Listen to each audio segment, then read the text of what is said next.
అంతరాయ తిమిరోపశాంతయే శాంతపావనమచింత్య వైభవం తం నరం వపుషి కుంజరం ముఖే మన్మహే కిమపి తుందిలం మహః వసుదేవసుతం దేవం కంసచాణూరమర్దనం దేవకీ పరమానందం కృష్ణం వందే జగద్గురుం శ్రీకృష్ణం వందే జగద్గురుం. భగవద్బంధువులకు, ఆత్మస్వరూపులకు, సత్యాన్వేషులకు స్వాగతం, సుస్వాగతం. భగవంతుడు రెండు భాగాలు, ఒకటి జడ భాగం, ఒకటి చైతన్య భాగం. జడ భాగం అంతా భగవంతుడే, చైతన్య భాగం అంతా భగవంతుడే. చైతన్యంలో ఎప్పుడు మార్పు ఉండదు. జడం అనేటటువంటిది ఏంటంటే మన శరీరము, మన ఇంద్రియాలు, మన మనస్సు, బుద్ధి, అహంకారము, ఇవన్నింటినీ ఏమంటారంటే జడము అంటారు. జడము అంటే బయట కనిపించే రాయి, రప్ప, చెట్టు కాకుండా ప్రతి ఒక్కటి కూడా, ఇప్పుడు మన శరీరంలో కూడా అన్ని జడమే. మన శరీరంలో కూడా ఈ శరీరమే జడం. శరీరము, ఇంద్రియాలు, ఇందులో ఉన్నటువంటి ఇంద్రియాలు అన్ని కూడా జడమే అన్నమాట. సో ఈ జడం అనేటటువంటిది గురించి మాట్లాడేదాన్ని 14వ అధ్యాయం అంటారు. 13వ అధ్యాయంలో మనం ఏం తెలుసుకున్నాము? జడము, చైతన్యము రెండింటి గురించి తెలుసుకున్నాం. ఒకటేమో ప్రకృతి, ఇంకోటేమో పురుషుడు. ఒకటేమో క్షేత్రము, ఇంకోటేమో క్షేత్రజ్ఞుడు. క్షేత్రము, క్షేత్రజ్ఞుడు గురించి తెలుసుకున్నదేమో 13వ అధ్యాయం. అది తెలిపినప్పుడే భగవంతుడు ఏం చేశాడంటే జ్ఞానం అంటే ఇదే అని చెప్పేసి, మన లోపల అహంకారం ఉండకుండా ఉండాలి, మనం ఉదాసీనంగా ఉండాలి, ఇలా మనకు జ్ఞానానికి కావలసినటువంటి ఒక 20 లక్షణాలను చెప్పి, ఆ 20 లక్షణాల ద్వారా బాబు నువ్వు జీవితం లోపల జ్ఞానాన్ని సంపాదించుకుంటావు, ఇవి లేకపోతే అంతా అజ్ఞానమే అని చెప్పేసి చెప్పారు. సో ఇది 13వ అధ్యాయం లోపల క్షేత్రము, క్షేత్రజ్ఞుడు, జడము, చైతన్యము, ప్రకృతి, పురుషుడు. ఈ అధ్యాయంలోకి వచ్చేసరికి ఏంటంటే ప్రకృతి గురించి మాత్రమే మాట్లాడుతున్నారు ఆయన. ఎందుకంటే పురుషుడు అందరిలో సేమ్. మీ లోపల నడుస్తున్న చైతన్యం, నా లోపల ఉన్నటువంటి చైతన్యం, అందరి లోపల ఉన్నటువంటి చైతన్యంలో ఎటువంటి మార్పు కూడా లేదు. కాబట్టి ఇవన్నీ సమానమే. కాబట్టి మీరు నేను ఒకే రకంగా ఉండాలి. ప్రపంచంలో అందరము, జడం కూడా ఒకే రకంగా ఉంటే అదృష్టవశాత్తు అందరం ఒకే రకంగా ఉండేవాళ్ళం. నాకు జ్వరం వస్తే మీ అందరికి జ్వరం వచ్చేది, నాకు జ్ఞానం వస్తే మీ అందరికి జ్ఞానం వచ్చేది, నాకు తిక్కొస్తే మీ అందరికి తిక్కొచ్చేది. కానీ అలా లేదు. చైతన్యము ఒకటి మాత్రం కాన్స్టెంట్ ఉంది, జడం మాత్రం ఎవరిది వాళ్ళకే ఉంది. దానికి కారణం ఏమిటంటే సాత్విక, రాజసిక, తామసిక గుణాలు. దీన్ని స్త్రీ అంటారు, సాతార అంటారు అని చెప్పేసి మనం తెలుసుకుందాం. బాబు నీకు చెప్పేటటువంటి జ్ఞానం ఏదైతే ఉందో దీన్ని చాలా మంది పరావిద్య అంటారు. పరా అంటే ఏంటి? నీకు వేరుగా ఉన్న విద్య అనేది పరావిద్య. కానీ ఒకసారి ఆలోచించవయ్యా అర్జున, ఇది పరావిద్యనా, నీ విద్యనా? నీ గురించి నువ్వు తెలుసుకునే విద్య. కానీ ఏమైందంటే కాలక్రమంలో ఇది బాగా కష్టమయ్యేసరికి సాధించడము, అందరు దీన్ని పరావిద్య అనడం మొదలెట్టారు. ఏదో నాకు వేరుగా ఉండే విద్య అనుకుంటున్నారు, కానీ నా గురించి తెలిసే విద్యనే ఇది. ఈ జ్ఞానం అంతా కూడా అద్భుతము. ఈ జ్ఞానం అనేటటువంటిది చాలా చాలా చాలా అద్భుతమైనటువంటిది. ఆకాశం ఎంత పెద్దదన్నా గాని, వాయువు ఎంత వ్యాపించనన్నా వ్యాపించని, తనలో తనమే లయమైపోతుంది. సూర్యుడు రాగానే నక్షత్రాలు, చంద్రుడు, వీళ్ళందరూ ఎలా అయితే మెనుగు మెనుగు అంటారో, ఇంట్లోపల సూర్యుడు వచ్చిన తర్వాత ఒక లైట్ వేయగానే ఎలా అయితే లైట్ అసలు వెళ్తురే తెలియదు, పెద్ద ఫ్లడ్ లైట్లు వేస్తాం స్టేడియం లోపల, కానీ సూర్యుడు రాగానే ఇవన్నీ పోతాయి. అదే విధంగా ఏదైతే జ్ఞానము, నువ్వు పరాజ్ఞానము, వేరే జ్ఞానం అని, పరా అంటే పరాయి వాళ్ళు అంటాం కదా, వేరే జ్ఞానం అనేది ఏదైతే అంటున్నావో భగవంతుడికి సంబంధించింది, అది భగవంతుడికి సంబంధించింది కాదు, నీకు సంబంధించింది. ఆ ఆత్మజ్ఞానం ఉదయించిందంటే అన్ని అనుభవాలు కూడా మామూలు అయిపోతాయి నీ లోపల. ఏ విధంగానైతే ప్రళయం వచ్చినప్పుడు నదులన్నీ కూడా ఈ నది ఎక్కువ ఉందా, మట్టము ఆ నది ఎక్కువ ఉందా ఉండదు, అన్ని నదులు ఒకే రకంగా ఉంటాయి. ఆ విధంగా అర్థం చేసుకోవయ్యా. నా దగ్గర ఉండే నీ సహజ స్థితి ఏదైతే ఉందో అదే మోక్షం. నువ్వు ఎక్కడున్నావు? ఈ ప్రపంచంలో ఉండి నువ్వు నేను వేరు వేరు అనుకుంటున్నావు, కానీ నువ్వు భగవంతుడితో మమేకమైపోయి నాతో ఉండేటటువంటి స్థితి ఏదైతే ఉందో అర్జున, అదే నిజం మోక్ష స్థితి. అదే అద్భుతమైనటువంటి ఆ స్థితి. కాబట్టి ఆ మోహం అనేటటువంటిది లేకుండా ఉండి గనక నువ్వు త్రిగుణాలకు అతీతంగా గనక వెళ్ళగలిగితే, త్రిగుణాలకు అతీతంగా ఎప్పుడైతే నువ్వు వెళ్ళగలుగుతావో అప్పుడు నువ్వు ఖచ్చితంగా మోక్ష స్వరూపుడం అవుతావు అని చెప్పేసి భగవంతుడు చెబుతున్నాడు అనమాట. చెప్పేసి అర్జునుడిని 3 రకాలుగా పిలుస్తాడు ఈ అధ్యాయంలో. అనఘ అంటాడు, ఒకసారి కౌంతేయ అంటాడు, రకరకాల పేర్లతో పిలుస్తూ ఉంటాడు. ఏంటంటే అనఘ, అనఘ అంటే ఏ పాపం చేయనటువంటి అర్జున. కౌంతేయ అంటే రజస్సుతోని సంబంధించినటువంటిది కౌంతేయ అనేటటువంటిది.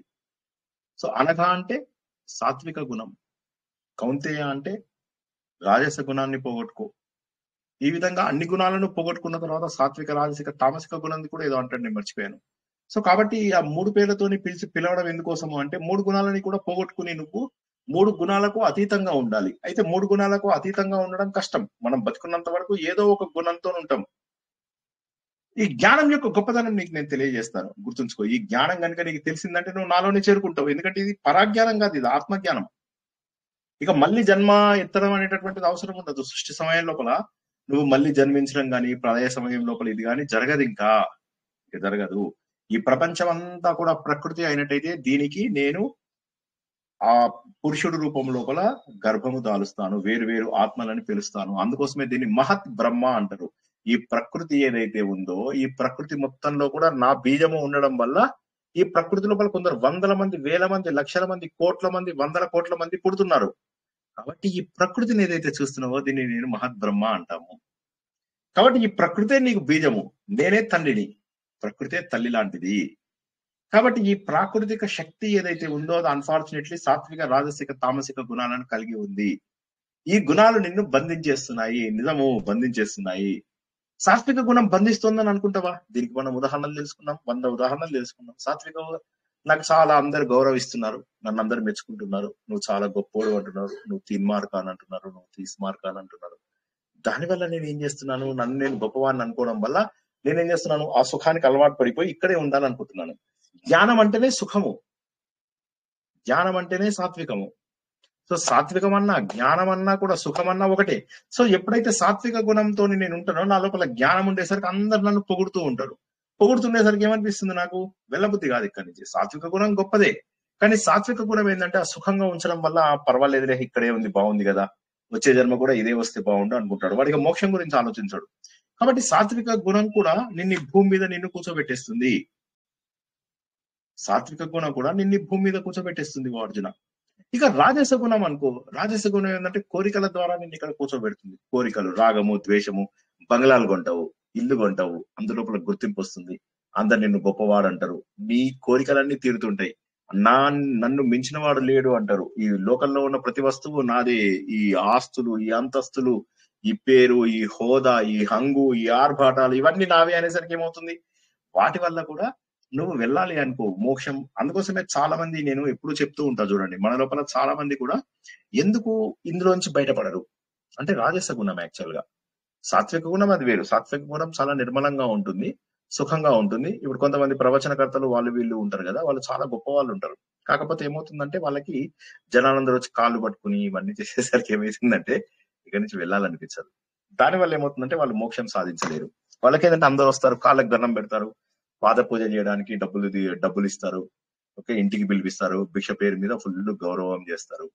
అప్పుడు ఏమవుతుందంటే వాళ్ళకి ఆ సుఖం నుంచి వదులుకోలేక వాళ్ళు ఏం చేస్తారు, మోక్షాన్ని వాళ్ళు సాధించలేరు అర్జున. రాజస గుణంలో ఏమవుతుంది, కోరికలు. ఇప్పుడు మనమంతా రాజస గుణం వాళ్ళం, ఎందుకంటే మనకేంటి సమాజం లోపల గుర్తింపు, హంగులు, ఆర్భాటాలు, మనం పారాయణాలు చేస్తాము, మన లాంగ్వేజ్ లో చెప్పాలంటే బంతులు వేసుకొని. సో అది నేను ఊరికే జోక్ గా అంటాను, మీరు ఎవ్వరూ దాన్ని తప్పుగా తీసుకోవద్దు, అప్పుడప్పుడు కాస్త నవ్విద్దామని అంటుంటాను అంతే. సో అలాగా అందరూ పారాయణాలు అవి చేస్తూ ఇవన్నీ చేస్తూ ఏంటంటే భగవంతుడికి వీటన్నిటికీ ఏంటంటే హంగు నేను ఇలా చేశాను, మా ఇంట్లో సత్యనారాయణ వ్రతం చేశాను గొప్ప, మా ఇంట్లో యజ్ఞం చేశాను గొప్ప, మా ఇంట్లో కూడా ఒక వ్రతం చేశాను గొప్ప, మా ఇంట్లో ఒక నోము చేశాను గొప్ప. ఇలా గొప్ప కోసం మాత్రమే చేసేవి ఇవి. ఎప్పుడైతే జనాలను చేస్తానో ఆ కోరికల వల్ల, అహంకారం వల్ల, మమకారం వల్ల రాజస గుణం నిన్ను ఇక్కడి నుంచి వెళ్ళనియదు. అంటే మోక్షము, జ్ఞానం అనేది అన్నిటికంటే గొప్పది అని ఫస్ట్ 2 శ్లోకాలలో చెప్పి ఆ రాజసానికి నువ్వు ఎందుకు వెళ్ళలేకపోతున్నావో తెలుసా? ఎందుకంటే ఇవి నిన్ను బంధించేస్తున్నాయి, నిన్ను వెళ్ళనీయడం లేదు, అక్కడికి వెళ్ళనీయడం లేదు. ఇక తమస్సు చూసినట్టయితే లేజినెస్, బద్ధకము, అకారణంగా నిద్రపోవడము, అలసత్వము. దానివల్ల ఉన్నోని చూడండి, బద్ధకంగా ఉన్నోని రారా కొద్దిగా బయటికి వెళ్దామంటే పోయి రారా, నువ్వు వస్తావా, కాన్లేరా. ఒకే ఇంట్లోపల కూడా ఉండొచ్చు ఇటువంటి వాళ్ళు. మీరు చూస్తే త్రేతాయుగం మనం ఇంతకుముందు చెప్పుకున్న ఎగ్జాంపుల్ తీసుకున్నట్లయితే రావణాసురుడు, కుంభకర్ణుడు, విభీషణుడు సాత్విక లక్షణం, రావణాసురుడు రాజస లక్షణం, కుంభకర్ణుడు తామస లక్షణం. సో ఏమైపోతుంది, సో ఈ విధంగా మనకు కనిపించే ప్రతి ఒక్కళ్ళు కూడా ఉంటారు. అయితే దానివల్ల సాత్విక, రాజసిక, తామసిక గుణాలు చెడ్డవి కాదు. అదేంటంటే అందులోంచి బయటపడకపోవడం మనది తప్పు అంతే. కాబట్టి భౌతిక సుఖాలు ఏవైతే ఉన్నాయో, ఆ భౌతిక సుఖాల వల్ల మనం సాత్విక గుణం లోపల, కర్మల వల్ల ఆసక్తి ఉండడం వల్ల మనము రాజస గుణం వల్ల, తమస్సేమో జ్ఞానాన్ని కప్పేసి అజ్ఞానంగా అలా బద్ధకంగా పడుకుంటే ఎంత బాగుంటుందో కదా! ఆ మోహము, ప్రమాదము, అలసత్వము, బద్ధకము ఇవన్నీ కూడా ఏంటంటే తామస గుణంకి ఎక్కువ. ఈ 3 కూడా సమపాళల్లో ఉన్నంత వరకు పర్వాలేదు. అయితే ఏమవుతుంది? ఒక్కొక్కసారి మనం సాత్విక గుణంని పెంచుకుంటూ పోయామంటే రాజస గుణము, తామస గుణము తగ్గిపోతాయని నేర్చుకున్నాం. ఇవన్నీ మనం నేర్చుకున్నవే మళ్ళీ రిపీట్ జేస్తున్నాం. అదే విధంగా తామస గుణం పెంచుకుంటూ పోతే సాత్విక గుణము, రాజస గుణము తగ్గిపోతాయి. ఒక గుణం పెంచుకుంటే మిగతా 2 గుణాలు తగ్గిపోతాయి అర్జున. సో కాబట్టి ఏమవుతుందంటే ఎవడు ఏ గుణం పెంచుకుంటే వాడవుతాడు. సాత్విక గుణంతోని చక్కగా ఒక వ్యక్తి పైకొచ్చాడంటే వాడు దేవతగా అయ్యే అవకాశం ఉంది. ఎవడైనా రాజస గుణాన్ని గనుక పెంచుకుంటూ పోయినట్లయితే వాడు రాక్షసుడిగా అయ్యే అవకాశం ఉంది. ఎవడైతే తామస గుణాన్నే పెంచుకుంటూ పోయాడనుకో వాడు పశువులాగా పుట్టేటటువంటి ఛాన్స్ ఉంది. పశువులాగా అయ్యే అవకాశం ఉంది నిత్య జీవితంలో కూడా. కాబట్టి ఇది కేవలము మన ప్రారబ్ధం కాదు. మన ఫ్రీ విల్ తోని మనం చేసుకోవచ్చు. నేను సాత్వికుడినవ్వాలా, నేను రాజసికుడినవ్వాలా, నేను తామసికుడినవ్వాలా అనేటటువంటిది ఇది మనం చేసుకునేదే తప్ప మరి ఏది కూడా కాదు. నీకు సాత్విక గుణం వచ్చిందా లేదా ఎప్పుడు తెలుస్తుంది తెలుసా? ఎప్పుడైతే నువ్వు ప్రశాంతంగా ఉంటావు. ఒక ఆలయానికి వెళ్తావు. ఇప్పుడు నువ్వు సాత్వికం అందరిలో ఈ 3 వస్తాయి. యాక్చువల్ గా చాలా సార్లు ఈ 3 వస్తాయి. ఉదాహరణకి సుధా మేడం చెప్పారు. ఏమనంటే, "సార్ నేను అరుణాచలం వెళ్ళాను. చాలా అద్భుతంగా ఉంది సార్. అసలు అక్కడ చూస్తే వైబ్రేషన్స్ ఎంతో ఆనందంగా అనిపించాయి. తపస్సు చేసుకుంటే ఎంతో బాగుంది." అప్పుడు మనకు సాత్విక గుణం మన లోపల ప్రకటితమైంది అని లెక్క. అదే ఎప్పుడైతే మనకు వీళ్ళు వాళ్ళు గుర్తించాలి, తర్వాత వాళ్ళ దగ్గర మనకు పేరు రావాలి, వీళ్ళ దగ్గర పేరు రావాలి, ఏదైనా లోహం రావాలి, డబ్బు మీద ఆశ కలుగుతుంది, కోరికలు కలుగుతాయి. వాడు కారు కొనుక్కుంటే మనం కూడా కారు కొనుక్కోవాలనిపిస్తుంది. అప్పుడు అర్జున నువ్వు గుర్తుంచుకో, నీ లోపల రాజస గుణం వచ్చినట్టు లెక్క. ఎప్పుడైతే నీకు కోరికలు, దురాశ, ప్రాపంచిక లాభము వీటి నుంచి వచ్చే దుఃఖం కూడా వస్తది. రాజస గుణం దుఃఖానికి కూడా దారితీస్తది. ఆ వ్యాకులత అదొచ్చేదాకా టెన్షనే. కారు కొనుక్కోవాలి అంటే కారు వచ్చేదాకా టెన్షనే. బంగ్లా కొనుక్కోవాలి అంటే బంగ్లా అయ్యేదాకా కూడా గొడవనే. మా మిత్రుడు ఒకడున్నాడు. మంచి ఇల్లు కట్టుకున్నాడు. 8 కోట్ల రూపాయల ఇల్లు కట్టుకున్నాడు. ఎప్పుడు టెన్షన్ లోనే ఉండేవాడు. ఏంటి అంటే, "శ్రీనివాస్ నేను కూడా ఒకరోజు ప్రశాంతంగా అయితాను నీలాగా" అంటాడు అతను. అతను ఎప్పటికీ అదే మాట అంటుంటాడు. గత 15 ఏళ్లుగా అతను అదే మాట అంటున్నాడు. "నేను చాలా హ్యాపీగా అయిపోతాను నీలాగా ఒకరోజు చూసుకో నువ్వు. చాలా పీస్‌ఫుల్ ఇవన్నీ నాకేమి సంతోషం అనిపించట్లేదు" అంటాడు. కానీ ఆ డబ్బు వ్యామోహం అతన్ని ఈ మార్గంలోకి రానియ్యడం లేదు. ఎందుకంటే ఒకటి పోయేసరికి ఇంకొక టాస్క్ వస్తది. ఒక టాస్క్ పోయేసరికి ఇంకొక టాస్క్ వస్తది. సో ఏమవుతుందంటే ఇలాగ మనకు మనమే కొత్త ప్రాజెక్టులు పెట్టుకుంటాం అన్నమాట. పెట్టుకోవడం వల్ల ఏమవుతుందంటే మనము రాజస గుణాన్ని వదలలేము. ఇక తామస గుణం చూసుకున్నట్టయితే అజ్ఞానం.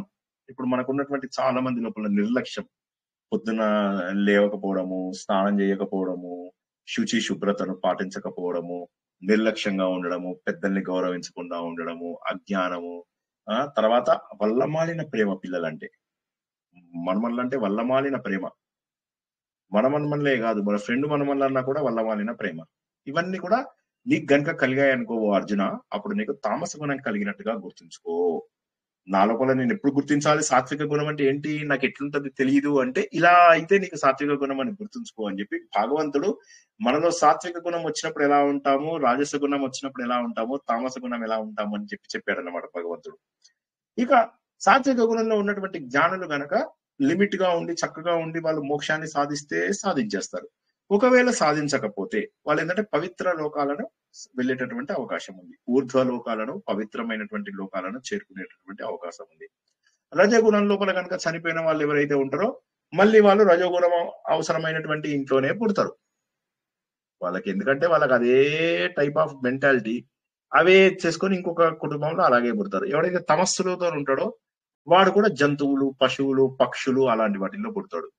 సాత్విక లక్షణం ఉన్న వాళ్ళు ఐదర్ మోక్షం చేరుకోవచ్చు, లేకపోతే మళ్ళీ సాత్విక జన్మ మానుష జన్మనో దేవత జన్మనో ఎత్తవచ్చు.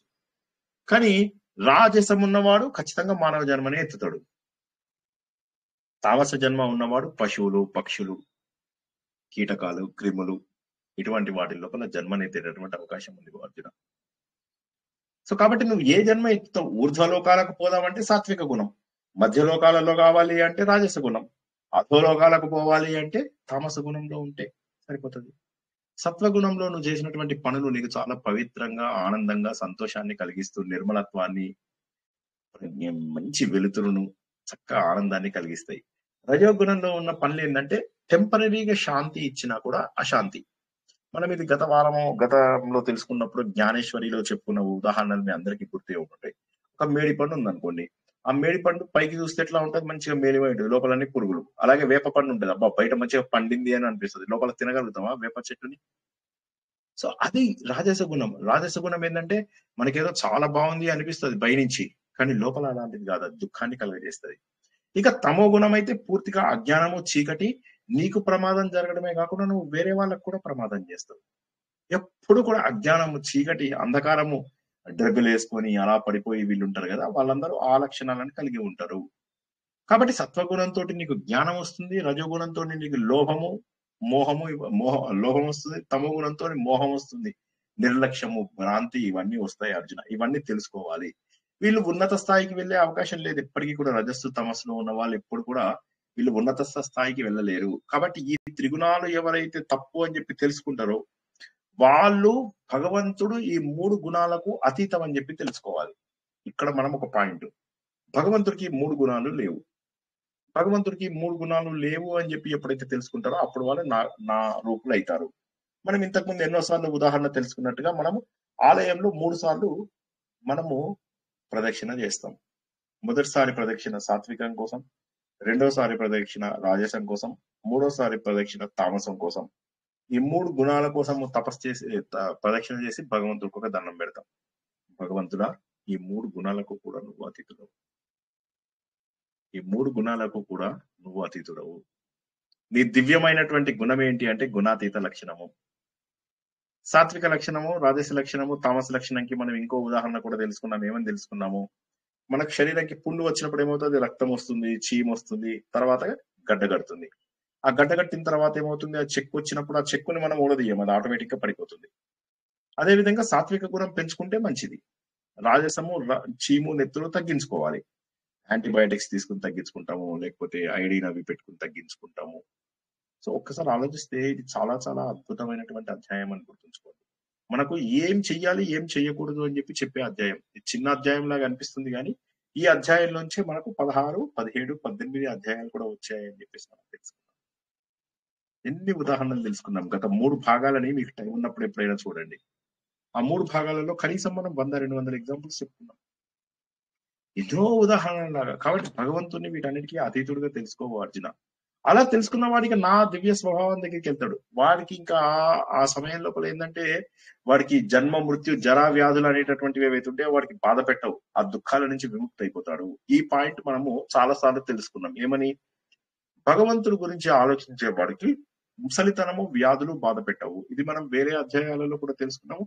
మళ్ళీ ఇదే అధ్యాయంలో కూడా చెప్తున్నాడు. ఎప్పుడైతే భగవంతుడు ఈ త్రిగుణాలకు అతీతంగా ఉన్నాడు అని చెప్పేసి తెలుసుకుంటామో అప్పుడు ఏమవుతుందంటే ఇంకా అయిపోయినట్టే. మనకి దేహంతో సంబంధం ఉండదు.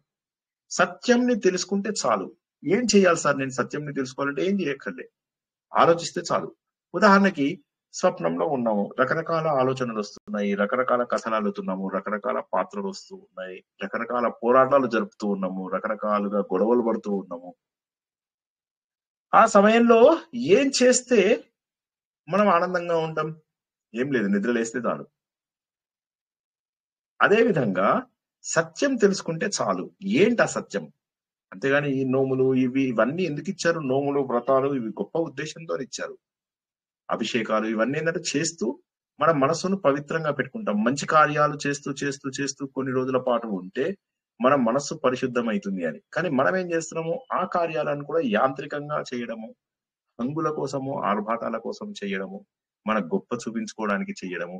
ఇలా చేయడం వల్ల ఏమైపోతుంది అంటే వాటిని మనము వచ్చేటటువంటి గొప్ప ఫలితము ఏవైతే ఈ కర్మల కాండాల వల్ల వచ్చే ఫలితాలను మనం పొందలేకుండా ఉన్నాం.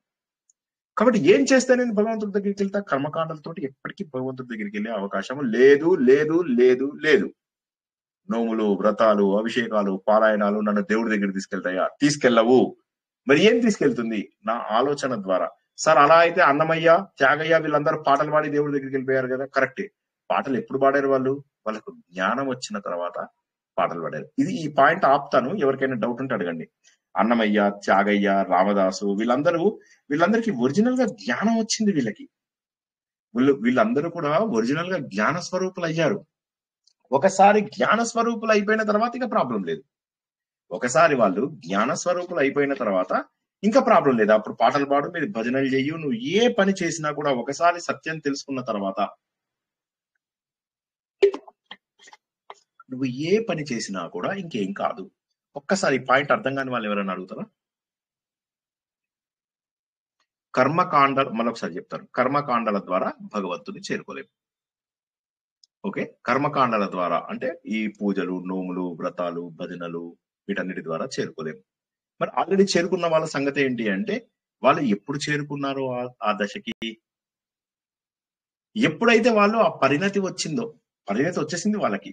ఇప్పుడు ఆయన ఏమంటాడు, నువ్వెవరయ్యా నేనెవరయ్యా అనే పాట ఉంది కదా, నువ్వెవరయ్యా నేనెవరయ్యా నువ్వు నేను ఒకటేనయ్యా అంటే భగవంతుణ్ణి భక్తి లోపల నువ్వు నేను ఒకటే అన్న సత్యాన్ని తెలుసుకున్నాడు ఆయన. భక్తి లోపల వీళ్ళు దర్శించారు. మనం పోతనామాత్యుడి గురించి తెలుసుకున్నప్పుడు ఏమనుకున్నాము, పోతన భగవంతుడు తను వేరు వేరు కాదు అని చెప్పేసి తెలుసుకున్నాడు.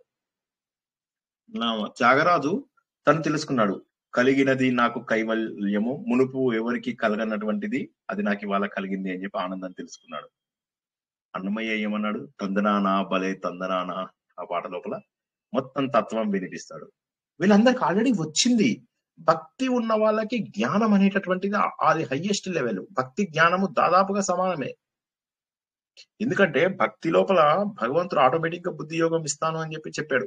సరిగ్గా కనుక నువ్వు భక్తి ఉంటే బుద్ధి యోగం నేనే కల్పిస్తాను. జ్ఞాన యోగము ఇంటలెక్చువల్స్ కి, కానీ ఇంటెలిజెన్స్ లేని వాళ్ళకు కూడా భక్తి ద్వారా అందులోకి వెళ్ళిపోగలరు.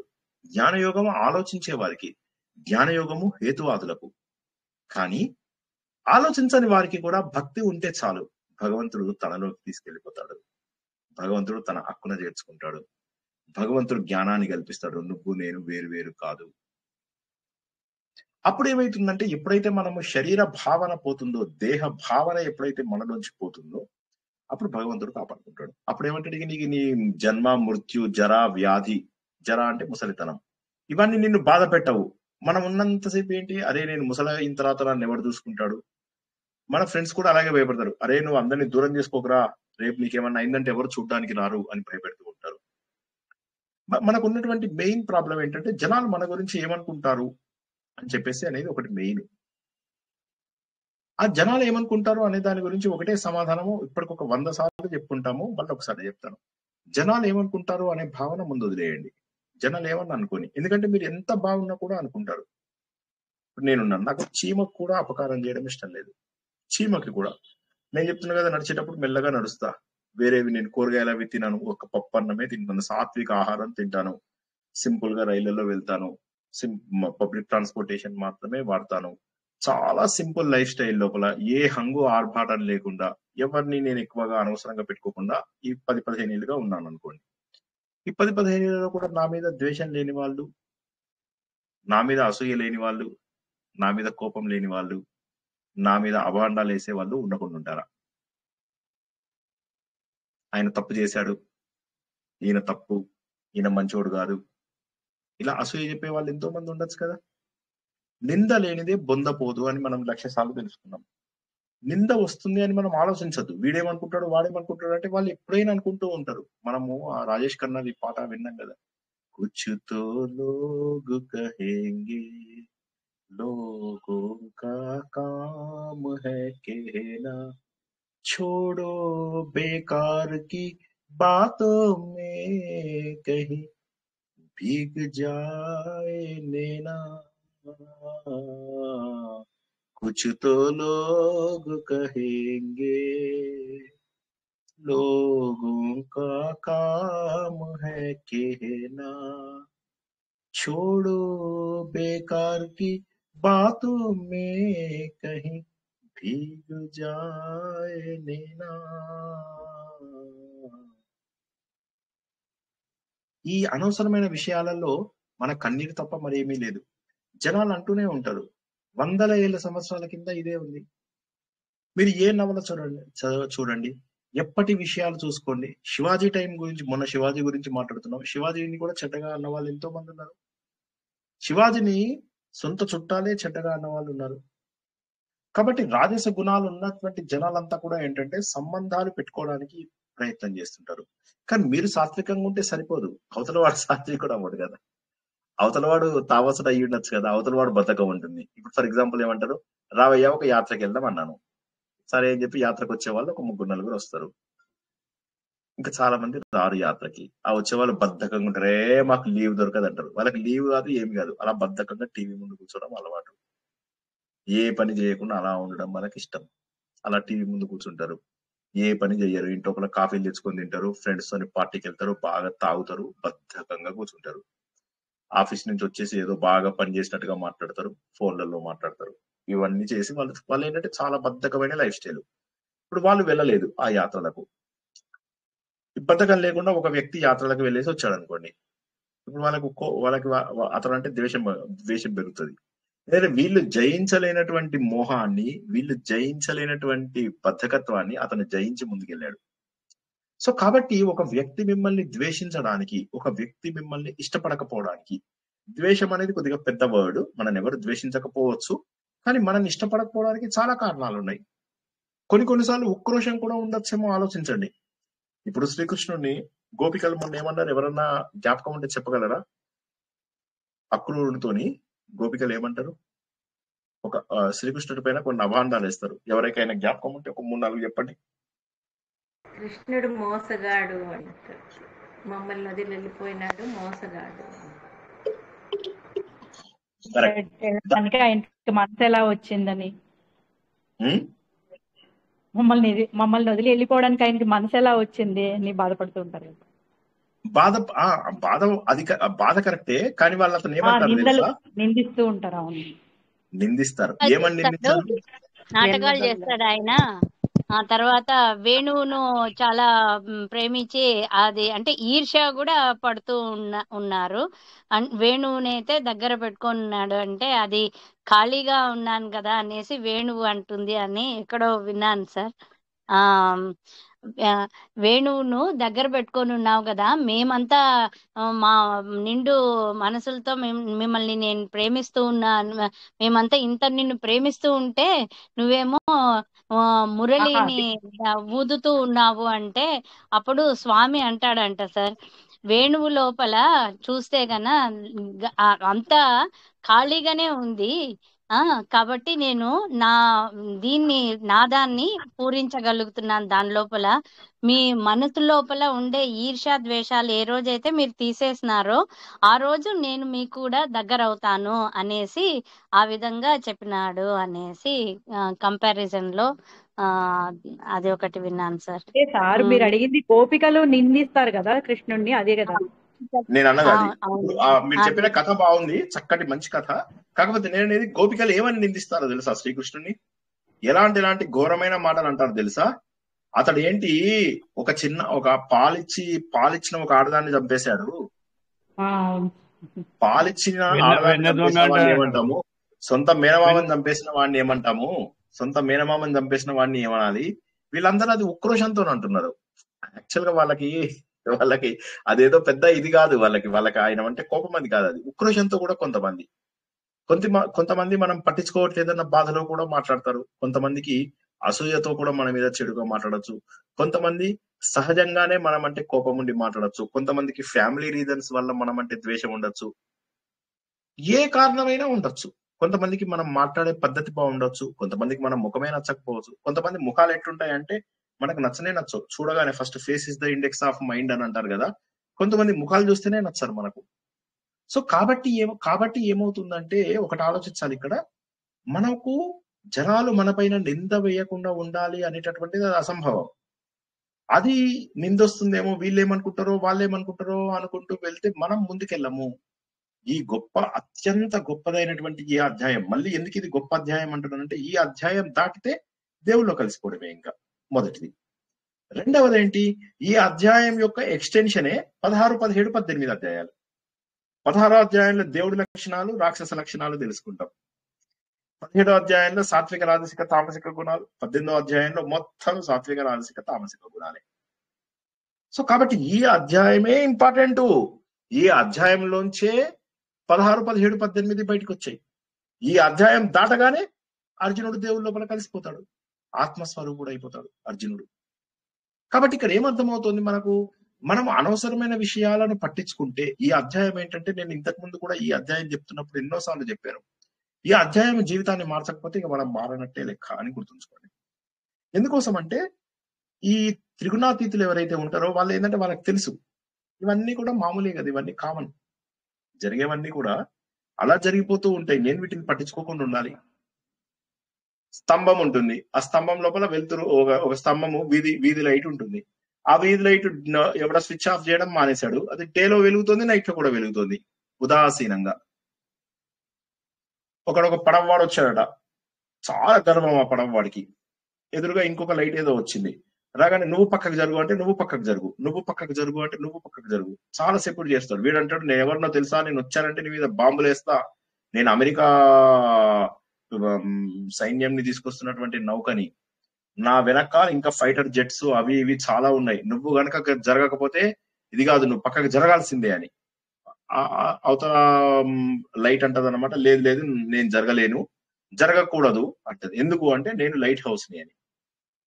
సో ఏ విధంగానైతే లైట్ హౌస్ నిశ్చలంగా అలా ఉండిపోతుందో, ఒక దగ్గర ఉంటుందో, అలాగే ఉదాసీనంగా మనం ఉండగలగాలి. రామకృష్ణ పరమహంస కథ మనం తెలుసుకున్నాము. ఒక చేతిలో కాయిను, ఒక చేతి లోపల మట్టి బిడ్డ, ఆ రెండింటిని పట్టుకొని ఆయన రెండింటిని నీళ్ళలో వేసి రెండింటికి బాధపడకూడదు అని చెప్పి చూశాడు. చిన్నపిల్లల్లో కూడా మనం ఈ లక్షణం చూస్తాం. వాళ్ళకు నువ్వు బంగారం ఇచ్చినా రాయి ఇచ్చినా నోట్లోనే పెట్టుకుంటారు వాళ్ళు, వాటి విలువ తెలియదు. సో ఉదాసీనంగా ఉండగలగాలి, అంత ఉదాసీనంగా ఉండగలగాలి. ఎన్ని పనులు ఎక్కడ ఏమి జరుగుతున్నా మనం పట్టించుకోకుండా ఉండాలి. ఈ జరుగుతున్నవన్నీ కూడా త్రిగుణాల ద్వారా జరుగుతున్నాయి, నేను చేయడం లేదు, నేను ఆత్మస్వరూపుడను. ఒకసారి నేను ఆత్మస్వరూపుడనని తెలుసుకుంటాను. 19వ శ్లోకం లోపల మనం ఏమనుకున్నాము, నేను ఆత్మస్వరూపుడని అని చెప్పి తెలుసుకున్న మరుక్షణము ఇక భగవంతుడి యొక్క అనుగ్రహాన్ని పొందేస్తారు, భగవంతుడి యొక్క స్వభావాన్ని పొంది తీరుతారు వాళ్ళు. వాళ్ళకి అప్పుడు జన్మ మృత్యు జరావ్యాధులు లాంటివి ఏమీ ఉండవు. వాళ్ళు ఇంకా వీళ్ళ లక్షణాలు ఎలా ఉంటాయి అని అర్జునుడు అడుగుతున్నాడు, ఎలా ఉంటారు, ఇంకా ఎలా ఉంటారు చెప్పు అంటే, వాళ్ళు ఏ విధమైన విషయాలని ద్వేషించరు, ఏ విధమైనటువంటి విషయాలను కోరుకోరు. ఎందుకంటే ఇవన్నీ త్రిగుణాల ద్వారా జరుగుతున్నాయి. తటస్థంగా ఉంటారు వాళ్ళు, ఉదాసీనంగా ఉంటారు. అలజడి అలజడి అలజడి అలజడి ఏదైతే మనకు నిత్య జీవితంలో ఉన్న అలజడి ఉందో, ఈ అలజడి ఉండదు, ఒక ప్లానింగ్ ఉండదు. మనకేమవుతుంది, హడావిడి, ప్రతిదానికి హడావిడే. ప్రవచనంలో జాయిన్ అవ్వాలంటే హడావిడే, ప్రవచనం నుంచి వెళ్ళిపోవడానికి హడావిడే, అన్నం తినడానికి హడావిడే, ఆఫీస్కి వెళ్ళడానికి హడావిడే. మీరు జీవితంలో చూసినట్లయితే ఎవరు కూడా రోడ్ల మీద అందరూ హడావిడే, అందరూ తొందరపాటే.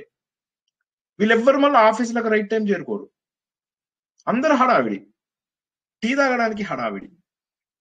కానీ వీళ్ళు ఈ త్రిగుణాలకు దాటిన వాళ్ళు ఎలా ఉంటారో తెలుసుకో అర్జున. అంటే భగవంతుడు ఏం చెప్పాడు, ముందు జడము చైతన్యం గురించి చెప్పి, చైతన్యం నేను, అది అందరిలో ఒకటే.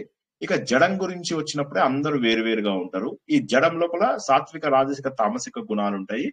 ఇందులోపల ఏది పెంచుకుంటే ఏమేం జరుగుతుంది అన్ని చెప్పాడు. చెప్పి ఇవన్నిటిని పోగొట్టుకొని నేను త్రిగుణాలను దాటిన తర్వాత భగవంతుల్లో కలిసిపోతాను అని తెలుసుకున్న మరుక్షణము నువ్వు నాలో కలిసిపోతావు. శరీరం ఉన్నా కూడా నువ్వు ఇంకా ప్రపంచాన్ని పట్టించుకోవు అనే ఆ లక్షణాలు చెప్తున్నాడు అనమాట. అలా ఉదాసీనంగా ఉంటావు అర్జున, నువ్వు చాలా ఆనందంగా ఉంటావు. సుఖం వచ్చినా దుఃఖం వచ్చినా ఒకే రకంగా ఉంటావు. మట్టి రాయి బంగారం ఇవన్నీ కూడా పెద్దగా పట్టించుకోవు. నీకు అనుకూలమైన పరిస్థితి వచ్చినా, నీకు ప్రతికూలమైనటువంటి పరిస్థితి వచ్చినా కూడా నువ్వు అనుకోవా, పర్వాలేదు నా కోసమే వచ్చాయి. ఎవడన్నా తిడుతున్నాడు, నువ్వు రాజువయ్యా, నువ్వు ఇంద్రుడివి, నువ్వు చంద్రుడివి అంటే ఓకే అంటాడు.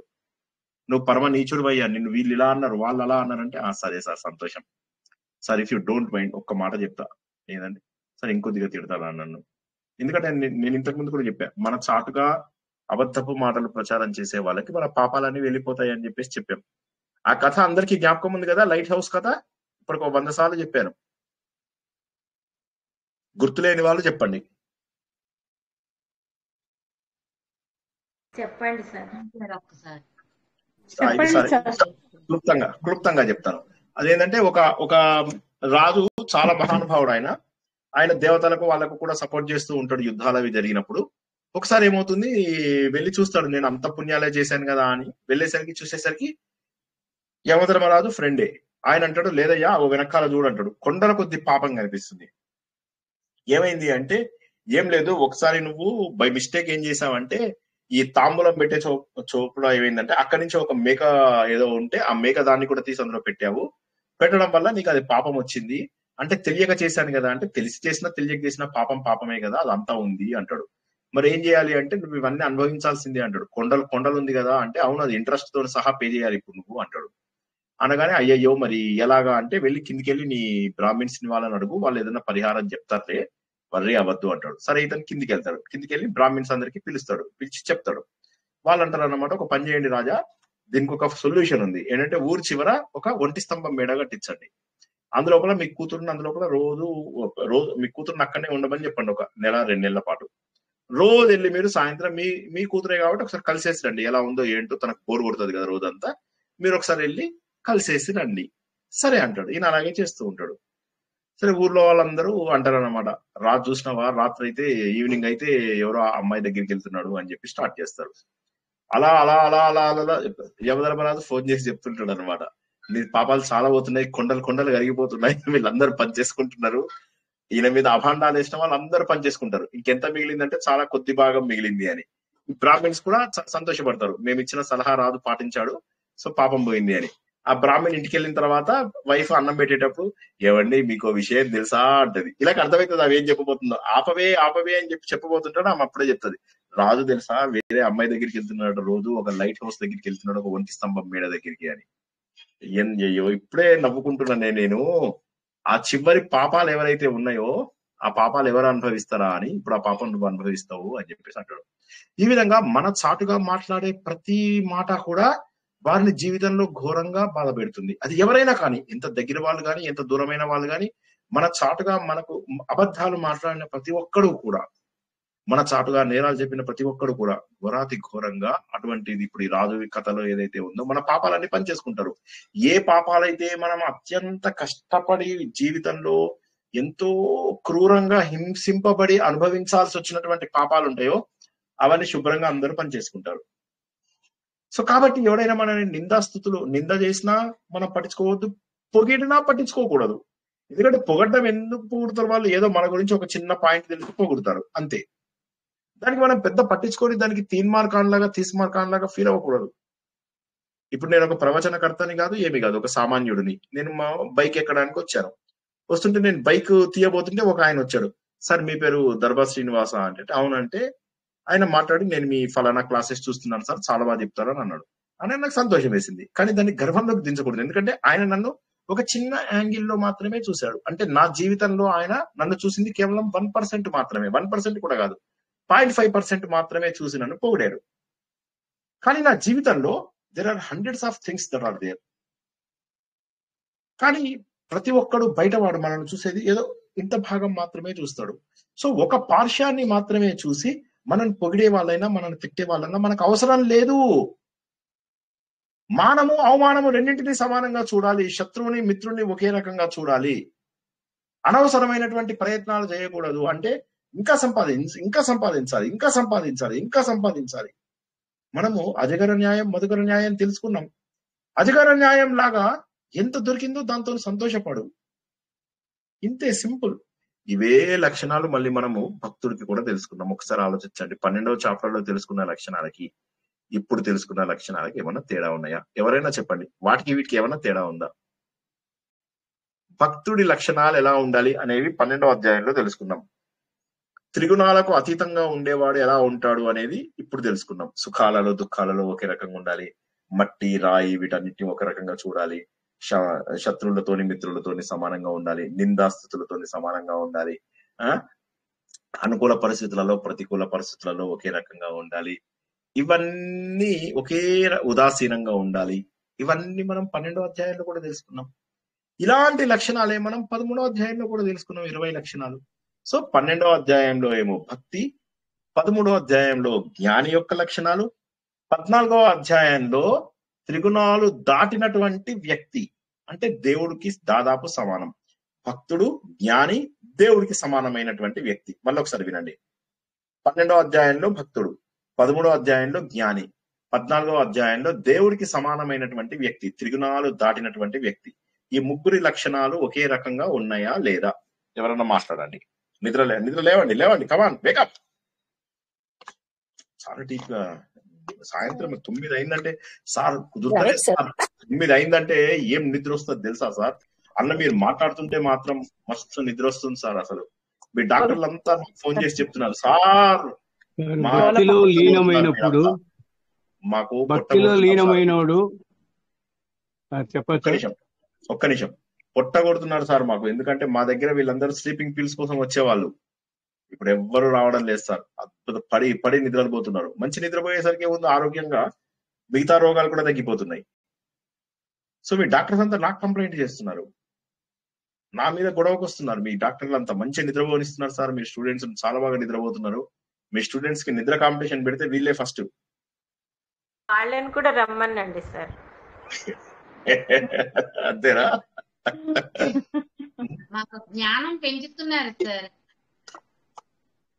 జ్ఞానం పెరిగితే సరే, నిద్ర పెరుగుతలే ప్రాబ్లం అది. ఆత్మ జ్ఞానం సార్ అంతా. సో ఇప్పుడు నాకు చెప్పండి, 12వ చాప్టర్ కి 13వ చాప్టర్ కి 14వ చాప్టర్ కి ఏమన్నా తేడా ఉన్నాయా? సిమిలర్ లక్షణాలు ఉన్నాయా?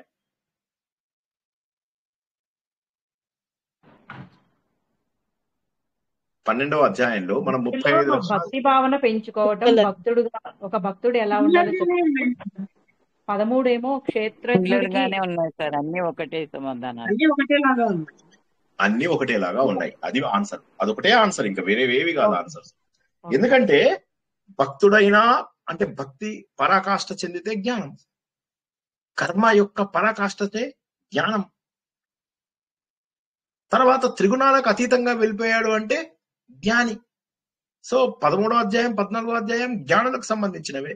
కాబట్టి 12వ అధ్యాయంలో భక్తుడికి, 13వ అధ్యాయంలో జ్ఞానికి, 14వ అధ్యాయంలో దేవుడితో సమానమైన త్రిగుణాలకు అతీతుడైనటువంటి వ్యక్తికి లక్షణాలు ఒకే రకంగా ఉన్నారు. అర్జున, అద్భుతమైనటువంటి లక్షణాలు అయ్యాయి ఇవి, చాలా గొప్ప లక్షణాలు. కాబట్టి నువ్వు ఎప్పుడు కూడా ఉదాసీనంగా ఉండు, ఏది చేసినా నిర్లిప్తంగా ఉండు. ఇది నాకు సంబంధం లేదు. ఒక స్తంభం ఉంది, ఆ స్తంభము అది నువ్వేంటంటే మనిషి స్తంభమా అని చెప్పి చూడాడు వాడు. ఇది మనిషే స్తంభం, స్తంభాన్ని కొట్టుకున్నా వాడేం పట్టించుకోడు. తాడు పాము పట్టించుకోడు, వాడు ఏం పట్టించుకోడు, వెళ్ళిపోతుంటాడు అంతే. ద్వేషించాల్సిన అవసరం ఏమీ లేదు. ఎందుకు ఇక ద్వేషించాల్సిన అవసరం ఏముంది? ఎవరి మీద ప్రేమ అవసరం లేదు. ఎందుకంటే ఎంత ప్రేమిస్తాం, వైరాగ్యం వచ్చిన తర్వాత ఎంత ప్రేమిస్తాం. నిన్న భజగోవిందము ఎంత మంది నన్ను అప్రిషియేట్ చేశారో తెలియదు సార్. చాలా బాగుంది సార్ అంటే అది నాకు అప్రిషియేషన్ కాదు కదా, శంకరాచార్యకి అప్రిషియేషన్. అది ఆయన అంత గొప్పగా చెప్పాడు.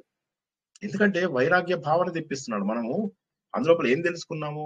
ఆ వైరాగ్య భావన అనేటటువంటిది వచ్చినప్పుడు మిగతావన్నీ పెద్ద పట్టించుకోము. వైరాగ్య భావన పీక్ లోకి వెళ్ళిపోతుంది. వీళ్ళందరూ నా వాళ్ళు కాదు అని చెప్పి ఒక్కసారి రియాక్ట్ అయితే చాలా అయిపోయింది.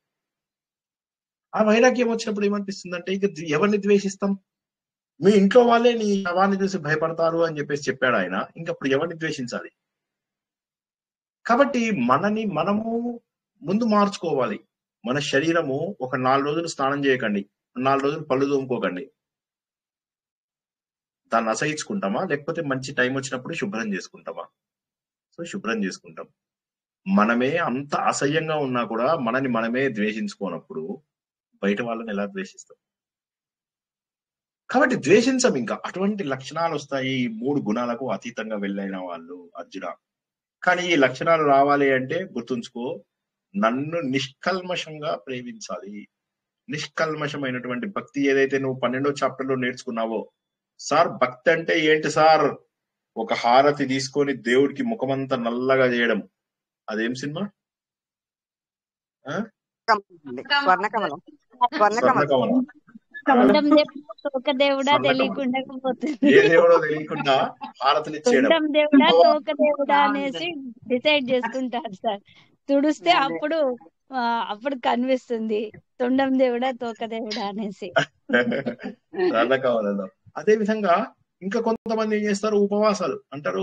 ఏంటి నాకు కడుపు నొప్పి ఎలా ఉంది అంటే, కడుపు నొప్పి బాగా ఉందంటే 14 శనివారాలు, 11 శుక్రవారాలు, 20 ఆదివారాలు, 11 సోమవారాలు ఉపవాసంగా ఉండు అని అంటే అవన్నీ ఉంటే పోతుంది అంటే అదే. ఇప్పుడు నేను చెప్పిన డైలాగ్ ఏ సినిమా నాకు చెప్పలేదు. ఇన్ని చెయ్యి అంటే ఇన్ని చేస్తే నా రోగం పోదు, డేరే పోతే డైరెక్ట్ గా అని చెప్పి బ్రహ్మానందం అంటాడు. ఏ సినిమా? Malleswari sir. Malliswari. Very good. చాలా అలర్ట్ గా ఉన్నారు మీరు. సినిమాల విషయం వచ్చేసరికి అదే స్పిరిచువల్ ఏదైనా క్వశ్చన్ అని ఒక్కళ్ళు జవాబు చెప్పరు. సో ఎందుకు అలా అన్నారు? చెప్పకపోతే ఏం చెప్పలేదు. చెప్పాలి చెప్పకపోతే ఎలాగా? సో ఆ విధంగా నిష్కల్మషమైనటువంటి భక్తి ఉంటే చాలా. ఒకటి గుర్తుంచుకోండి, భగవంతుని పవిత్రంగా ప్రేమించండి. మాట మాటకి నేను అనేది మీరు ఏ హిమాలయాస్ కు వెళ్ళాలని కాదు, అంటే అవకాశం ఉన్న వాళ్ళు తప్పక వెళ్ళండి. వెళ్ళి ఒక లైఫ్ స్టైల్ అలవాటు చేసుకోండి. నేను ఈ అధ్యాయం తర్వాత సార్ మన లైఫ్ మారలేదు సార్ అంటే నేను ఏమన్నాను, ఇంకా నేను ఇక అది మీ కర్మ వదిలేస్తాను. నేను అంతే, మీ కర్మకు కాదు, మీ కర్మకు వదిలేస్తాం. ఎందుకంటే ఇక్కడ ఈ అధ్యాయం లోపల చాలా క్లియర్ గా చెప్తున్నాడు, ఏవి పట్టించుకోవద్దు, అనవసరమైనవన్నీ పట్టించుకోవద్దు. 13వ అధ్యాయం 14వ అధ్యాయంలో పూర్తి స్థాయి జ్ఞానానికి మనం హైయెస్ట్ లెవెల్ కి అర్జునుడిని తీసుకెళ్లాడు. అర్జునుడితో పాటు మనం చేయి పట్టుకుని నడుస్తున్నాం, అర్జునుడు చేయి పట్టుకుని నడుస్తున్నాం. భగవంతుడు ఏమంటున్నాడు అల్టిమేట్ గా, ఈ నిష్కల్మషంగా నన్ను ప్రేమించు. ఎంతసేపు కల్మషంగా పూజలు చేయడము, హడావిడి చేయము, వీడిని పిలవడము, వాడిని మా ఇంట్లో సత్యనారాయణ స్వామి పూజ చేస్తున్నా, ఏదో హడావిడి. మేము తెలుసా తిరుపతికి వెళ్ళి అక్కడ దేవుడి గుండెల మీద ఉన్నటువంటి తీసి మాకు ఇచ్చారు. నేను విఐపి, దేవుడి దగ్గర విఐపీలు ఎవరు ఉంటారు? దేవుడి దగ్గర విఐపి ఒక్కడే, వాడు త్రిగుణాతీతుడు. ఈ అధ్యాయంలో తెలుసుకున్న త్రిగుణాతీతుడు మాత్రమే విఐపి. మీకు ఆ లక్షణం ఉంటేనే వెళ్ళండి. ఒకసారి విక్రమార్కుడు యొక్క సింహాసనము భోజ మహారాజుకు దొరికితే అందులోపల అధిరోహించబోతే దాంట్లో సాలభంజికలు ఉంటాయన్నమాట. ప్రతి సాలభంజిక కూడా ఒక కథ చెబుతుంది. చెప్పి ఏమంటుందంటే, విక్రమార్కుడిలో ఉన్న శక్తి నీకుందా భోజ మహారాజా? ఉజ్జయినికి వెళ్ళారు కదా ఇందులో అందరూ, ఉజ్జయినికి వెళ్ళిన వాళ్ళు అక్కడ చూడొచ్చు విక్రమాదిత్యుడి విగ్రహము అది. సో అది భోజ మహారాజు ఉన్నటువంటి ఊరు. ప్రతి మెట్టు మీద ఒక సాలభంజిక, ప్రతిదీ ఒక సాలభంజిక. సార్ చెప్పండి వేణుగోపాల్ గారు. బట్టికి 1000 సంవత్సరాలు అవసరం ఉంటే 2000 సంవత్సరాలు చేస్తాడు. 2000 సంవత్సరాలు అయితే అంటే 6 నెలలు రాజ్యం వెళితే 6 నెలలు వేరే పర్యటన పోతాడు. అందుకని ఆ 2000 సంవత్సరాలు చేస్తాడు ఆయన. అవును. సో ఇప్పుడు ఇక్కడ ఏమైంది, ఆయనలో ఉన్న ఒక్క లక్షణమైన నీలో ఉందా అని చెప్పి భోజ మహారాజును అడుగుతారు. మరి భోజ మహారాజు మహానుభావుడు, కానీ విక్రమాదిత్యుల్లో ఉన్నటువంటి ఒక్క లక్షణం కూడా తనలో లేదు అన్న విషయం తనకు అర్థమవుతుంది. ప్రతిసారి ఒక క్యారెక్టరిస్టిక్ చెప్పి చివరికి అంటాడు, నేను ఈ సింహాసనం ఎక్కడానికి నాకు అర్హత లేదు అని చెప్పి తలకాయ ఉంచుకొని కిందికి వచ్చేస్తాడు. అదే విధంగా ఒకటి గుర్తుంచుకోండి, ఈ హంగులు ఆర్భాటాలు ఇవన్నీ చేసే బదులు, లేదా దేవుడికి గుండెల మీద నుంచి వస్తువులు తీసుకొని మీ మెడలో వేసుకునేటప్పుడు గుర్తుంచుకోండి, ఫస్ట్ మీకు అర్హత ఉందా? మేము అదృష్టవంతులం సార్, పూర్వజన్మ సుకృతం కాబట్టి మాకు దేవుడిని అంతసేపు చూసే ఇది వచ్చింది, అలాంటి మాటలు అనద్దు. ముందు మీరు ఆలోచించండి, పూర్వజన్మ వదిలేయండి. ముందు ఇప్పుడు ఈ జన్మలో మీరు పవిత్రులా. ఆయన ఏమంటాడు, ఎన్టీ రామారావు ఏమంటాడు, మీలో పాపం చెయ్యని వాడు ఫస్ట్ ఆ రాయిని విసరాలి. ఆ శిక్ష ఎవరు విధించాలి? ఎవరంటే మీరు తప్పు చెయ్యలేదు అని చెప్పి ఒప్పుకున్నవాడే ఆ రాయి వేయండి. అంతేగాని మనం అట్లా కాదు. మనం ఎంతసేపు కూడా మన ఫ్రస్ట్రేషన్స్ వేరే వాళ్ళ మీద చూపించాలని చూస్తాం. అలాంటిది మనం ఏ విధంగా పవిత్రమైన మనుషులం అవుతాం? మొన్నబాయి MBBS లో ఏం చేస్తాడు వాడు ఆ పోర్ట్ దొంగని అందరూ కొడుతుంటే వాడు చెప్తాడన్నమాట, ఈ వ్యక్తి ఎవరైతే ఉన్నారో వీళ్ళందరూ నేను ఎందుకు కొడుతున్నాడు తెలుసా, వీడి వైఫ్ తో కొట్లాడొచ్చాడు, వాడేమో వాడి కొడుకుతో కొట్లాడొచ్చాడు, వీడు రోడ్డు మీద ట్రాఫిక్ లో కొట్లాడాడు. ఇవన్నీ ఫ్రస్ట్రేషన్స్ ఇప్పుడు నీ మీద తీస్తారు, ఇంకెప్పుడు దొంగతనం చేయకూడదని చెప్పి చెప్తాడు అనమాట. సో ఆ విధంగా మనలో ఆ ఫ్రస్ట్రేషన్స్ ఉన్నాయి, అవన్నీ పోగొట్టుకుంటేనే కల్మషం పోతుంది. కల్మషం ఎప్పుడు పోతుందంటే మీరు హడావిడిగా ఉండకూడదు. 9ంటికి ప్రవచనం అనుకోండి, 8:45కి కూర్చోవాలి అంతే. అక్కడ అన్ని పనులు మానేసి కూర్చోవాలి అంతే. 8:50కి వచ్చి కూర్చునాల్సిందే. ఎప్పుడెప్పుడు ఆయన లింక్ ఓపెన్ చేస్తాడో అంత ప్రశాంత వాతావరణం ఉండాలి. ఆ హడావిడి వాతావరణం 8:05 చెప్పిన టైం ఎదురు చూస్తుంటాం మేము, ఎదురు చూస్తూనే ఉంటాం సెల్ పెట్టుకొని టైమింగ్. కరెక్ట్. సో అప్పుడు ఈ విధంగా ఏంటంటే మన జీవితాన్ని ప్రశాంతమైన వాతావరణం, పిల్లలతోని హడావిడి వద్దు, భార్యతోని భర్తతోటి హడావిడి వద్దు, బయట చుట్టాలతోని హడావిడి వద్దు, ఏది హడావిడి వద్దు. అలా ప్రశాంత చిత్తం లోపల కూర్చున్నప్పుడు ఏమవుతుందంటే భగవంతుని మనము పొందే అవకాశం ఉంది. సో అటువంటి కల్మషం లేనటువంటి భక్తి, మిమ్మల్ని ఎవడన్నా పొగిడినా ఎవడన్నా తిట్టినా బాధపడండి, చేతి లోపల బంగారం ఉన్నా లేకపోతే మట్టి ముద్ద ఉన్నా ఒకే రకంగా చూడగలిగేది. శత్రువుని మిత్రుడిని సమానంగా, శత్రువుని మిత్రుడిని ఎప్పుడు సమానంగా చూస్తామంటే అసలు శత్రువులందరూ లోపల ఉన్నారు, బయట వాడిని శత్రువు అన్నం ఎందుకు? వాడు ఆ సినిమా లోపల అంటాడు, శత్రువులు ఎక్కడో లేరు, మనకు అక్క రూపంలో, చెల్లెల రూపంలో, తల్లి రూపంలో, పిల్లల రూపంలో మన ఇంట్లోనే పుడతారు అని చెప్పేసి చెప్తాడు. అవునా? అది నిజం. శత్రువులు ఎక్కడో లేరు, మన ఇంట్లోనే ఉన్నారు. మన ఇంట్లో వాళ్ళని ఎన్ని తప్పులు చేస్తే క్షమిస్తాం ఒకసారి ఆలోచించండి, ఎన్ని తప్పులు క్షమిస్తాం ఒకసారి ఆలోచించండి. బయట వాళ్ళు చేసే వాటిని క్షమించలేమో ఒకసారి గుర్తుంచుకోండి. మళ్ళొకసారి చెప్తా, ఈ రోజు నుంచి మీరు ఎవరిని ద్వేషించడం మానేయండి, నచ్చని జనాలకు దూరంగా ఉండండి. నేను ఆ మాట చెప్తున్నా, మళ్ళీ మళ్ళీ చెప్తున్నా, మీకు మీ ఫ్రీక్వెన్సీ మ్యాచ్ అవ్వలేదంటే దూరం వచ్చేయండి, అంతేగాని ద్వేషం మాత్రం పెట్టుకోవద్దు. నచ్చని జనాలకు పక్కకు వచ్చేసేయండి మెల్లగా, అంతే. ద్వేషం పెట్టుకోవద్దు, ఎందుకంటే మీ ఇంట్లోనే ఉన్నారు మీకు శత్రువులు. మీ ఆత్మీయులు అనుకున్న మీ మిత్రులే మీకు శత్రువులు, మీ బంధువుల్లోనే మీకు ఎంతో మంది శత్రువులు ఉన్నారు. కాబట్టి మీరు ఏంటంటే, మీరు ఎవరో బయట వాడు చేసిన ఒక్కదాన్ని పెట్టుకొని లాగి పీకి, ఆ రోజు నువ్వు ఇట్లన్నావు నేను అట్లన్నా, నేను అట్లన్నా నువ్వు ఇట్లన్నావు, నువ్వు ఇట్లన్నావు నేను అట్లన్నా, డిస్కషన్ చేయకండి. ఎవరిని ఎవరు మార్చలేరు ఈ ప్రపంచంలో. ప్రపంచంలో మనం మార్చేది ఒక్క వ్యక్తిని మాత్రమే, మనమే. అవతల వాడిని క్షమించడము వాడి గురించి కాదు, మన గురించి. మళ్ళా చెప్తున్నా, ఇనుకోండి, చాలా జాగ్రత్తగా ఇనుకోవాలా. అవతల వాడిని క్షమించేది వాడి గురించి కాదు, మన గురించి, మనం ప్రశాంతంగా ఉండడం కోసం. కాబట్టి ఈ అధ్యాయం తర్వాత సార్ మేము బాగా మారిపోయాము అని అనేటటువంటి ఫీడ్బ్యాక్ నాకు, మేము హడావిడి చేయడం లేదు సార్, తొందరపడడం లేదు సార్, దేనికి కూడా ఇది చేయడం లేదు సార్ అని నాకు చెప్పాలి మీరు.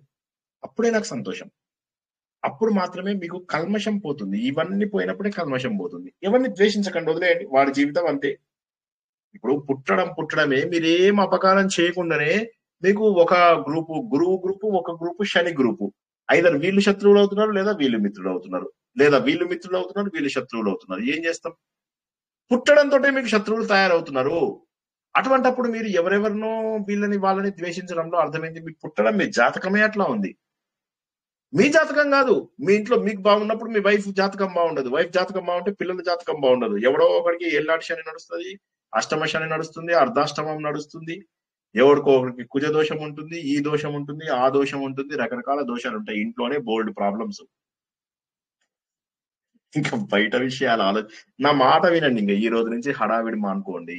ఈ రోజు నుంచి అటువంటి కల్మష స్థితిని పోగొట్టుకున్న వాళ్ళు ఎవరైతే ఉంటారో తెలుసా అర్జున, వాళ్ళు ఈ బ్రాహ్మీ స్థితిని చేరుకుంటారు. ఏదైతే మనం 2వ అధ్యాయంలో నేర్చుకున్నామో అదే ఇది స్థిత ప్రజ్ఞత స్థాయికి వెళ్ళాలి. 2వ అధ్యాయంలో ఆయన సూపర్ ఫాస్ట్ గా చెప్పాడు, అది అర్జునుడికి అర్థం కాలేదని 3 నుంచి 15 వరకు డీటెయిల్ గా చెప్పాడు, అంతే. 2వ అధ్యాయంలోనే మొత్తం ఉంది, 3 నుంచి డీటెయిల్ గా చెప్పుకుంటూ వస్తున్నాడు ఆయన. ఇంకెప్పుడు హడావిడి పడకండి, తొందర పడకండి. నా ప్రవచనం వింటా అన్నాలు తినకండి, నా ప్రవచనం వింటూ పనులు చేసుకోకండి, నా ప్రవచనం వింటూ టీవీ చూడకండి. ప్రశాంతంగా కూర్చోండి, అలాగా సోఫాలో కూర్చోండి, ఏం పర్వాలి, మంచిగా సోఫాలో కూర్చోండి, ఏం పర్వాలి, ప్రశాంతంగా కూర్చోండి. కానీ జీవితంలో ఈ హడావిడిని వదిలేసేయండి. ఎంత అద్భుతమైనటువంటి ఆనందం వస్తుందో తెలుసా అర్జున. ఈ పరమాత్మను పొందితే, ఈ నిరాకార బ్రహ్మను గనక నువ్వు ఒక్కసారి గుర్తించినట్లయితే, ఈ సనాతన ధర్మాన్ని గనక, ఈ అఖండమైనటువంటి దివ్య ఆనందాన్ని గనక నువ్వు గుర్తించినట్లయితే, నీ సనాతన ధర్మాన్ని గుర్తిస్తే చాలు, ఈ అఖండమైనటువంటి జ్ఞానము ఇది నువ్వు గనక గుర్తుపెట్టుకోగలిగితే చాలు, సంతోషాన్ని గుర్తుపెట్టుకోగలిగితే చాలు. సంతోషం ఉండాలి, నేను ఎప్పుడు సంతోషంగా ఉండాలి అని చెప్పేసి గుర్తుంటే చాలు. నువ్వు నన్ను ఎలా చేరాలి అని అడిగావు, నేను నీకు చెప్తున్నాను.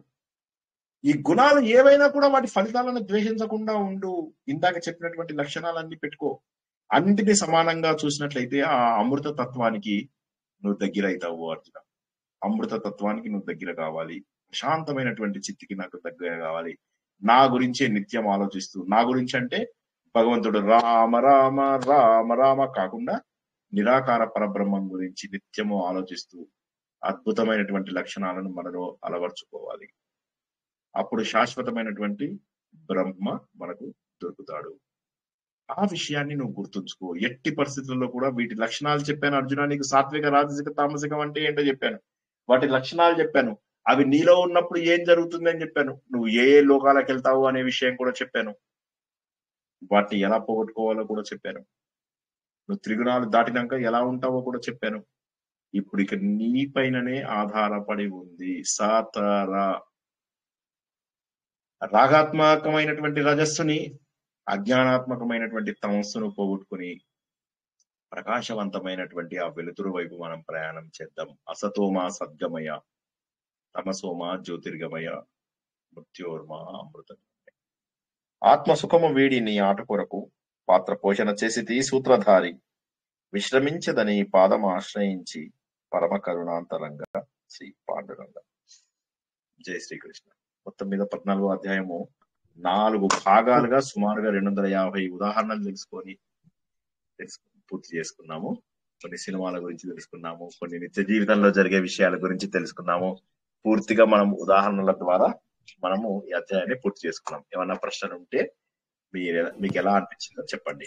జై శ్రీకృష్ణ సార్. జై శ్రీకృష్ణ. భక్త ప్రహ్లాదునికి, భక్త తుకారాం వాళ్ళకు తామస గుణము రజో గుణం ఉండదు కదా, కొత్త సాత్విక గుణమే ఉంటది అనుకుంటాను నేను. అవును, ఎప్పుడు సాత్విక గుణం ఎక్కువ భగవంతుడు ఉంటుంది. లీనమైంటారు అంటే అవును బతుకున్నప్పుడే వైకుంఠం వచ్చింటారు, ఆయన మోక్షం వచ్చినట్లే కదా, అవును బతుకున్నప్పుడే మోక్షం వచ్చినట్లే కదా. ఒక అవును సెకండ్ కూడా వాళ్ళు ఇచ్చిపెట్టరు దేవుణ్ణి. కరెక్ట్. భక్త తుకారాం అని, భక్త ప్రహ్లాద ఇంకా ఉన్నారు కదా వీళ్ళు, అన్నమయ్య. అవును కరెక్ట్ కరెక్ట్ ఉమ్. కరెక్ట్. జై శ్రీకృష్ణ. నెక్స్ట్ సార్ నాకు 2 ప్రశ్నలు ఉన్నాయి సార్. అడగండి. ఒకటి, మీరు ఇప్పుడు చెప్పారు కదా, పుడుతూనే మనము either Shani or Rahu or something like that, అంటే జాతకాలు ఉంటాయి, అంటే ఉంటాయో ఉండవో నాకు తెలియదు సార్, ఉంటాయి అని అనుకుంటే, ఇప్పుడు మనం అంటే మనకు ఒక ఫ్రీ విల్ అనేది ఒకటి ఉంటుంది కదా సార్, అంటే అవును ఫేట్ కాకుండా మనకి ఫ్రీ విల్ ఉంటుంది. ప్లస్ మనము భగవంతుడి వైపు ప్రయాణం చేస్తూ ఉన్నప్పుడు నిజంగా ఇవన్నీ మనల్ని ఇన్ఫ్లుయెన్స్ చేస్తాయా అనేది ఒక క్వశ్చన్ సార్. రెండోది, మీరు చెప్పే ప్రవచనాల నుంచి how should be our life style అనేది ఆ ఎసెన్స్ కాస్త అయితే వంట పట్టింది సార్, కానీ మీరు లిస్ట్ డౌన్ చేసి చెప్తే ఇంకాస్త we will take it forward sir. బాగుంది. మొదటి ప్రశ్న చెప్పండి ఒకసారి. ఏమన్నారు? అంటే మనకు అవి ప్రభావితం చేస్తాయా? ఫేట్ ప్రభావితం చేస్తుంది, ఫేట్ ప్రభావితం చేస్తుంది, కానీ అవి మనల్ని బాధ పెట్టవు. ఫేట్ మనల్ని ప్రభావితం చేసినా బాధ పెట్టవు, ఎందుకంటే అన్నిటిని మీరు పాజిటివ్ గా తీసుకునే అవకాశం ఉంటుంది. ఒకటి, నిర్లిప్తంగా ఉదాసీనంగా ఉంటారు. సుఖ దుఃఖాలలో ఉదాసీనము అన్నారు. సుఖ దుఃఖాలు అంటే ఏంది? పుణ్యగ్రహాలు మీకు సుఖం కలిగించినప్పుడు ఉదాసీనంగా ఉంటారు, పాపగ్రహాలు మీకు బాధ పెట్టినప్పుడు కూడా ఉదాసీనంగా ఉంటారు. ఉదాసీనం అనేటటువంటి త్రిగుణాతీత లక్షణమే కదా. ఏది పట్టించుకోకుండా ఉండడము మొదటి లక్షణం, అంతే. కాబట్టి అవి ఇన్ఫ్లుయెన్స్ చేస్తాయా? జరిగేది జరుగుతుంది, కానీ మీరు పట్టించుకోరు, అంతే. అంటే మీకు ఏంటంటే ఇవన్నీ నాకు సంబంధించినవి కాదు, నేను చైతన్య స్వరూపుడను, చైతన్యం అనేది ప్యూరు, నేనున్నది ప్రకృతి గురించి ఆలోచిస్తున్నాను, ఈ ప్రకృతితో ఏం జరిగినా నేను పట్టించుకోకూడదు అని చెప్పేసి అనుకుంటే సరిపోతుంది. కాబట్టి అవి ప్రభావితం చేస్తాయా? ప్రభావితం చేయవు. మరి మన నిత్య జీవితంలో దీన్ని ఎలా అలవర్చుకోవాలి? సంతోషంగా ఉండాలంటే ఏమిటి మెట్లు? 14వ అధ్యాయం వరకు మనం తెలుసుకున్నవి ఏమిటి? అందరూ కూడా రాసుకునే వాళ్ళు రాసుకోండి. మొదటిది సంఘ వివర్జిత. ఫస్ట్ అనవసరమైన జనాలకు దూరం అవ్వడం. అనవసరమైన జనాలు అంటే ఏంటి? ఏ ఫోన్ అయినా మనం టైం పాస్ కి చేసినటువంటి ఫోన్ అయితే ముందు అలాంటివి కట్ చేయాలి. రోజు మొత్తం లోపల నంబర్ ఆఫ్ ఫోన్స్ తగ్గించాలి. సార్ మీరు మా ఫోన్ల మీద పడ్డారు సార్, మమ్మల్ని చుట్టాలలో చెడ్డ పేరు తెస్తున్నారు మీరు. ఎంతమంది అనుకున్నారు చెప్పండి, హోల్ హార్టెడ్ గా చెప్పండి. ఈ మాట ఎంతమంది అనుకున్నారు? లేదు సార్. చుట్టాలలో చెడ్డ పేరు తెస్తారు సార్ మీరు, అటుపోయి ఇటుపోయి మా చుట్టాలు చెడ్డ పేరు వస్తుంది, మేము వాళ్ళ ఇంట్లో ఫంక్షన్కి వెళ్ళకపోతే వాళ్ళు మా ఇంట్లో ఫంక్షన్ కి రారు. వదిలేయండి, ఫంక్షన్కి వెళ్తే ఏమైంది? ఇప్పుడు రేపు మీరు ఏదో ఫంక్షన్ చేస్తారు, ఆ ఫంక్షన్ బాగుంటుందని గ్యారంటీ ఉందా? మీ సొంత పిల్లలే ఎలా ఉన్నారో చూడండి, తర్వాత బయట పిల్లలు ఎలా ఉన్నారో చూడండి. ఇప్పుడు 2 మిస్ మ్యాచ్ అవుతే రేపు మీరు పెళ్లి చేసిన తర్వాత ఏమవుతుందో ఏం చెప్పగలరు?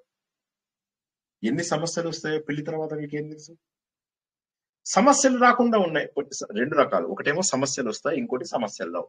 సమస్యలు వస్తే మీరు ఏం చేస్తారు? విడాకుల దాకా వెళ్ళి, కోర్టు కేసుల దాకా వెళ్ళి, ఆత్మహత్యల దాకా వెళ్ళి, హత్యల దాకా వెళ్ళి, నిన్నటి కేసు చూశారు కదా అది, మేఘాలయ అది. సో ఎంత దారుణమైనటువంటి కేసు అది చెప్పండి, ఎంత దారుణమైనటువంటి కేసు అది. ఇండియా మొత్తాన్ని ఊపేసినటువంటి కేసు అది, ఇంకా నడుస్తుంది, ఇంకా ఎందుకు జరిగింది హత్య అనేది తెలియదు.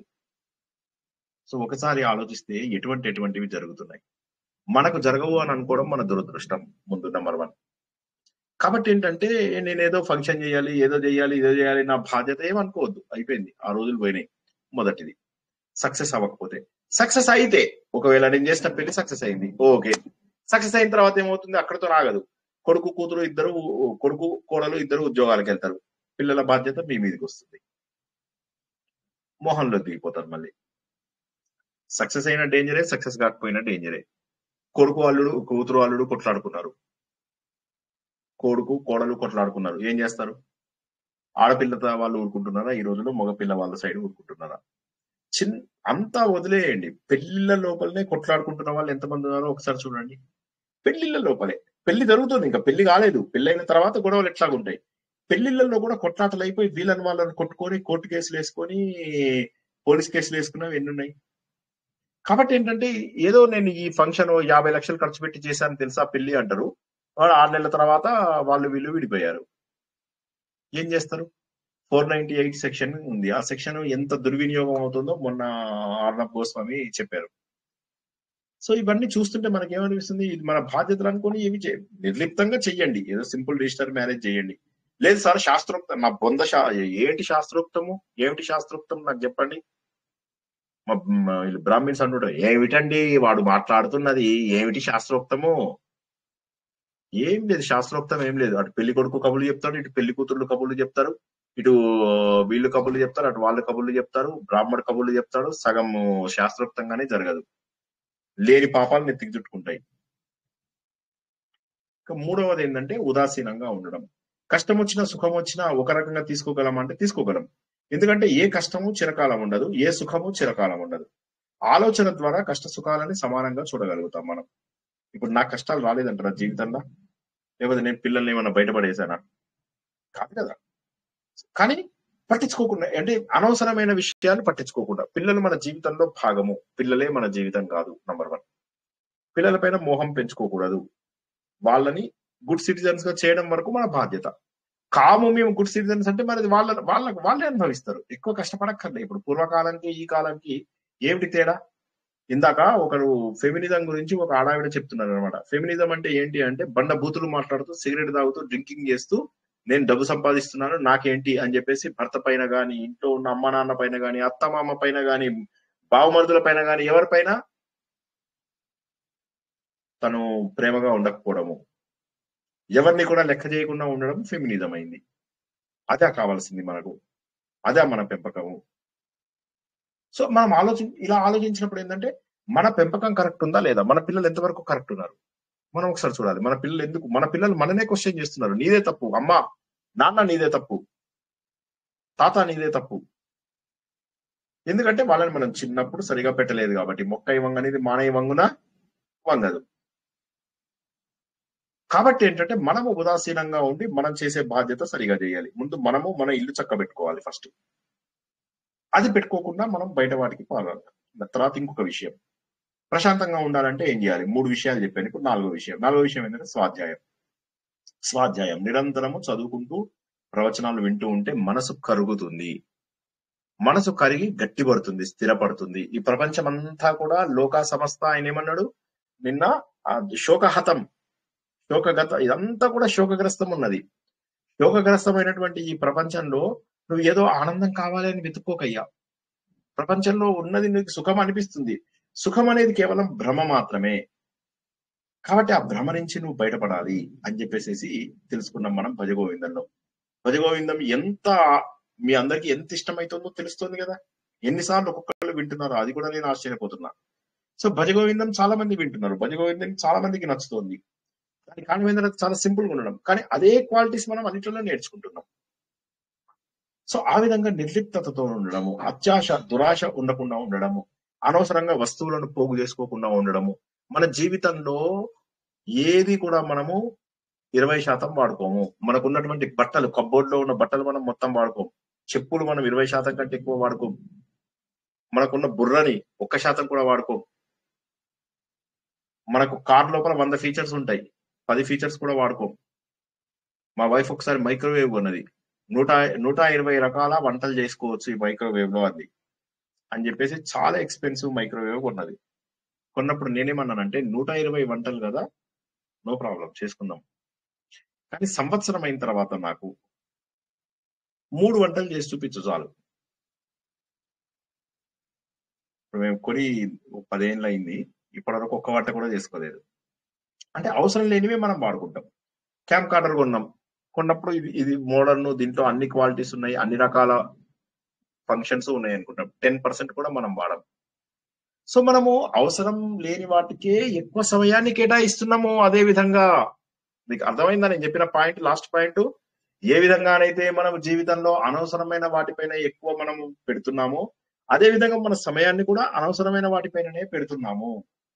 దాన్ని సమయాన్ని ఉపయోగించుకోవాలి. నేను మీకు చెప్పే కదా, లెఫ్ట్ హ్యాండ్ తోటి రైట్ హ్యాండ్ తోటి రెండింటితోటి కూడా పనులు చేసి ఆప్టిమైజేషన్ రావాలి అన్నప్పుడు, నేను ఇది నా మేనేజ్మెంట్ చదువు చేస్తున్న రోజుల్లో చాలా ఆలోచించాను. అయ్యయ్యో ఎంత తప్పు జరిగిపోయింది, ఇంత సమయాన్ని వృధా. ఆ రోజు నుంచి మళ్ళీ వృధా చేయలేదు సమయాన్ని. ఆ పనికిరాని మాటలు, పనికిరాని సంభాషణలు, పనికిరానటువంటి ఫంక్షన్స్. వీడు ఆ ఫంక్షన్కి వెళ్తే ఎవడో ఒకడు అని తీరుతాడు, మీకు అనకుండా ఉండడు. మీరు అది గుర్తుంచుకోండి. ఫంక్షన్ వెళ్ళారంటే ఎవడో ఒకటి ఏదో ఒకటి అంటాడు. దీనికి తోడు అసూయ, ద్వేషం, ఇవన్నీ అనుభవించాల్సినంత అవసరం ఉందా? ఒకసారి ఆలోచించండి. జై శ్రీకృష్ణ. అందుకే నేను అందరికీ ఏం చెప్పానంటే, మీరు పొద్దున్న 5:30 నుంచి రాత్రి పడుకునే వరకు ప్రతి అరగంటకు ఏం చేశాము అని చెప్పి రాసుకోండి. అలా ఒక 10 రోజులు 15 రోజులు రాసుకోండి. మీరే ఎనాలిసిస్ చేసుకోండి. మీకు ఎనాలిసిస్ చేత కాకపోతే నాకు ఇవ్వండి. పైన మీ పేరు రాయొద్దు, పేరు మలిపేసేసి నాకు ఇచ్చేయండి. సార్ పేరు తీసేసామని చెప్పి మీ వాట్సాప్ నుంచి పంపించండి. అప్పుడు నాకు ఎవరు పంపించారో తెలియదుగా. పైన మీరు చిట్టి మీద మీ పేరు తీసేసేయండి. పేరు తీసేసి మీ వాట్సాప్ నుంచి నాకు పంపించండి. అప్పుడు నాకు తెలియదుగా ఎవరు పంపించారో. చూసి ఉంటుంది కదా సార్. సో అప్పుడు నేను ఎనాలిసిస్ చేసి పంపిస్తా. సో మీరు ఎంత సమయాన్ని వృధా చేస్తున్నారో గుర్తుంచుకోండి. సో సమయాన్ని వృధా చేసి అనవసరమైన వాటిని పెడితే ఏం లేదు, దుఃఖమే మిగులుతుంది. నేను చెప్తున్నాను, గుర్తుంచుకోండి, దుఃఖమే మిగులుతుంది. దేవుడు మార్గంలో వెళ్ళని ప్రతి ఒక్కరికి దుఃఖమే మిగులుతుంది. అది తాత్కాలికంగా సుఖం అనిపించినా తర్వాత దుఃఖమే. ఇదే మనం 17వ అధ్యాయంలో 18వ అధ్యాయంలో కూడా తెలుసుకుంటాము. ఏదైతే మనకు మొదట్లో మంచిగా అనిపించినా తర్వాత అది మనకు ఎంతో విషాన్ని కలగజేస్తుంది అని చెప్పి తెలుసుకుంటాం మనం. ఇదే అధ్యాయం యొక్క ఎక్స్టెన్షన్ 16, 17, 18. కాబట్టి ఈ అధ్యాయం అర్థం కాని వాళ్ళు దయచేసి ఈ 4 భాగాలలో 300 ఎగ్జాంపుల్స్ కి తక్కువ చెప్పుకోలేము మనం. జ్ఞానేశ్వరినే ఎక్కువ ఉపయోగించాను నేను. వీలైనన్ని ఎగ్జాంపుల్స్ జ్ఞానేశ్వరి నుంచే చెప్పాను నేను. ఇంత పెద్ద బుక్ జ్ఞానేశ్వరిది, మంచి పుస్తకం, తెలుగు ట్రాన్స్లేషన్. అది ఖరీదైన బుక్ అది. సో అందులోంచి చెప్పాను. నాకు చాలా సంతోషం. ఆ బుక్ ఒక ఫ్రెండ్ కొనిపించాను అనమాట. సో చాలా మంచి బుక్, అందులోంచి చెప్పాను ఎగ్జాంపుల్స్. అది గుర్తుంచుకోండి. సాత్వికంగా ప్రశాంతంగా ఉండండి. జై శ్రీకృష్ణ. Next question. భగవద్గీత మరాఠీ వర్షనే కదా సార్ ఇది జ్ఞానేశ్వరి? కరెక్ట్. నేను చదివింది తెలుగు వర్షను, నాకు మరాఠీ రాదు. తెలుగుది ట్రాన్స్లేషన్ వెర్షన్ చదివాను.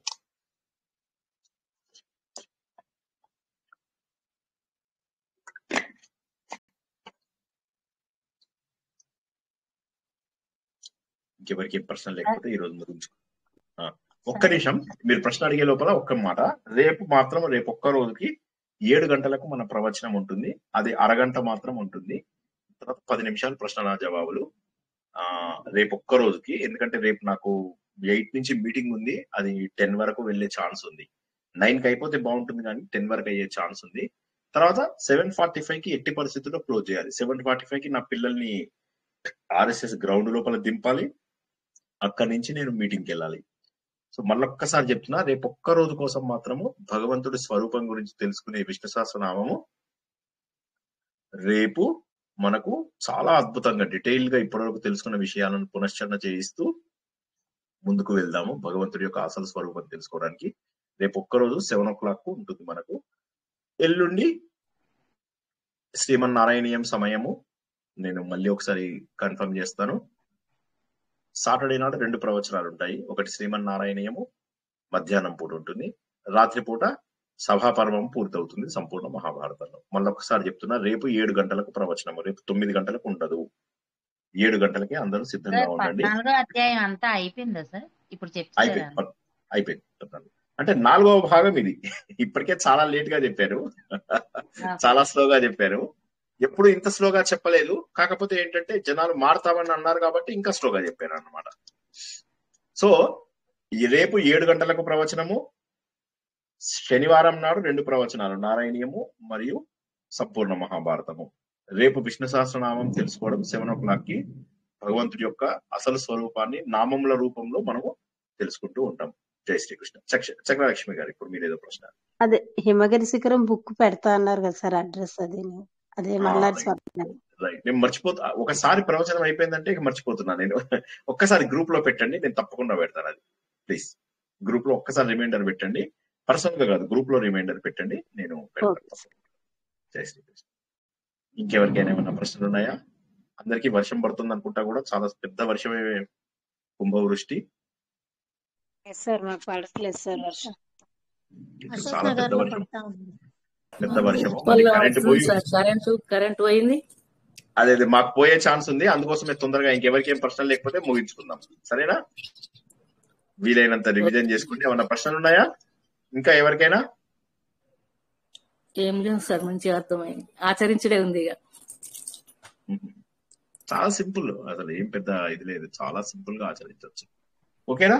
అందరూ కూడా ఆలోచన ద్వారా భగవంతుడికి దగ్గరవుతారని, మాయ లేదా ప్రకృతి అని ఎవరైతే అందరూ అంటూ ఉంటారో, సాంఖ్యులు అంటూ ఉంటారు, వేదాంతులు అంటూ ఉంటారు, తర్వాత ఈ అవ్యక్త మార్గంలో వెళ్తున్న వాళ్ళు అంటారు, రకరకాల పేర్లతో పిలుస్తున్నప్పటికీ కూడా భగవంతుడి యొక్క నిరాకార రూపాన్ని తెలుసుకున్న సమయంలో నేనే భగవంతుడిలో ఒక భాగాన్ని అని తెలుస్తుంది.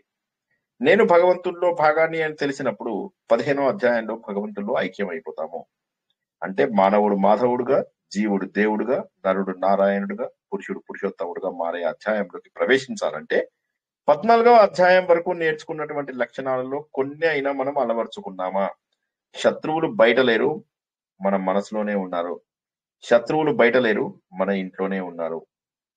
శత్రువులు బయట లేరు, మన ఆత్మీయులు అనుకునే వాళ్ళలోనే ఉన్నారు. ఈ సత్యాన్ని గుర్తుంచుకున్న వాళ్ళు మాత్రమే జీవితంలో అభివృద్ధి చెందుతారు. త్రిగుణాలు దాటాలి అంటే భగవంతుడి సహాయం తీసుకోక తప్పదు అన్న విషయాన్ని ఈరోజు తెలుసుకున్నాము.